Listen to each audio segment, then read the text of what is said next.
سوال یہ پوچھا گیا ہے کہ نظر بد یا بیماری یا کمزوری یا کسی اور وجہ سے گلے میں تعویذ لٹکانا یا گھر پر کالی ہنڈیا الٹی رکھنا، دھاگے اور کڑے پہننا، نئی گاڑی کے ساتھ کالا کپڑا یا جوتا یا سٹیئرنگ کے ساتھ سبز دھاگا یا کالا دھاگا باندھنا اور اسی قسم کے اور کام کرنا، اور اسی طرح جو ہے وہ صبح ڈیوٹی کے وقت جاتے وقت کالی بلی اگر رستہ کٹ جائے تو بندہ گھر آ جاتا ہے کہ آج کا دن منحوس ہے۔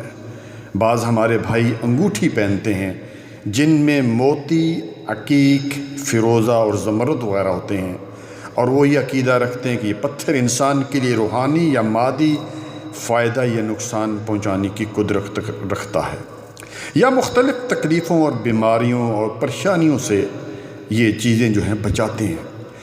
تو پیارے بھائی، یہ سب فراڈ، جھوٹ اور حرام طریقہ سے مولوی اور عامل لوگوں کا مال کھاتے ہیں۔ سیدنا عمر بن خطاب رضی اللہ تعالی عنہ، جن کے بارے میں کائنات کے امام الانبیاء حضرت محمد مصطفیٰ صلی اللہ علیہ وآلہ وسلم نے فرمایا، لا نبی بعدی، میرے بعد کوئی نبی نہیں ہے، لو کان بعد نبی لکان عمر، میرے بعد اگر نبی ہونا ہوتے تو عمر تھے، اور یہ وہ عمر ہیں جو زمین میں سوچتے تھے رضی اللہ تعالیٰ عنہ۔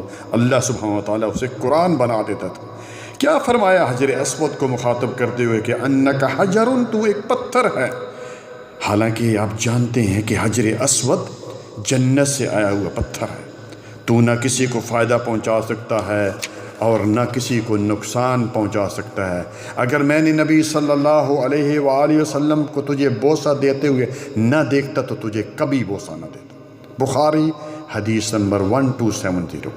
اور پیارے بھائی، یہ آج کل سڑکوں پر بیٹھے ہوئے یہ جو فراڈی قسم کے لوگ ہیں، کبھی ہماری قسمتیں بتاتے ہیں، ہاتھ دکھاؤ جی، اور ہم بھی بے وقوفیں کی طرح ان کو ہاتھ دکھاتے ہیں، اور وہ کہتے ہیں جی ہاتھ دے کر تمہاری 3 شادیاں ہو جائیں گی۔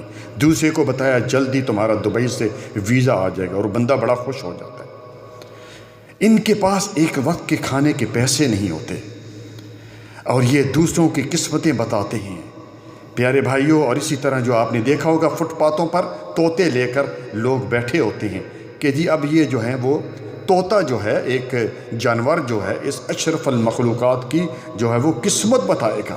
یہ تمام چیزیں شرک کی طرف لے جانے والی ہیں، اور زیادہ تر ہندوؤں سے آئیں گی۔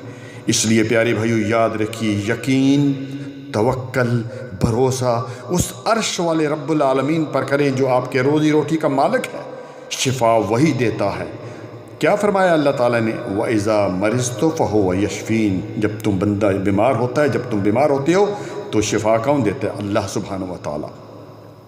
رسول اللہ صلی اللہ علیہ وآلہ وسلم نے تو یہاں تک فرما دیا کہ اگر جوتی کا تسمہ بھی چاہیے تو وہ اللہ سبحانہ و تعالیٰ سے مانگو، اسی کو پکارو، وہ تمام ضروریات پوری کرنے والا ہے، اس کے خزانے میں کبھی کمی واقع نہیں ہوئی، اور وہ خوش ہوتا ہے جب یہ لاچار بندہ اس سے پکارتا ہے۔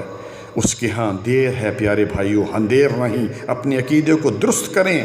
دنیا میں اگر عقیدہ توحید کسی کو سمجھ نہیں آئی تو پیارے بھائیوں وہ خسر فی الدنیا والآخرہ، اس کی دنیا اور آخرت دونوں تباہ ہو گئے۔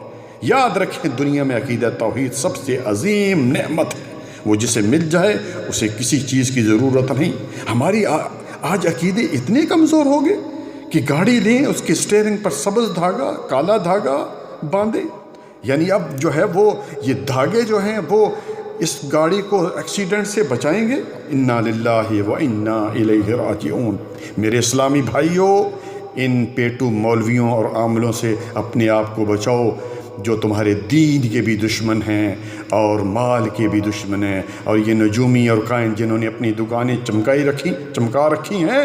نبی صلی اللہ علیہ وآلہ وسلم آج سے 1400 سال پہلے فرما کر گئے کہ جو کسی نجومی کاہن کے پاس جاتا ہے، صرف جاتا ہے، اس کی 40 دن کی کوئی عبادت قبول نہیں ہوتی، اور جس نے تصدیق کر دی، یعنی یہ کہہ دیا کہ ماشاءاللہ جی اس نے تو بڑا صحیح کہا ہے، تو فقد کفرا، پھر اس نے اس چیز کا انکار کر دیا جو رسول اللہ صلی اللہ علیہ وآلہ وسلم پر اتری، یعنی قرآن حدیث کا انکار کر دیا۔ جزاکم اللہ خیر، بارک اللہ فیک.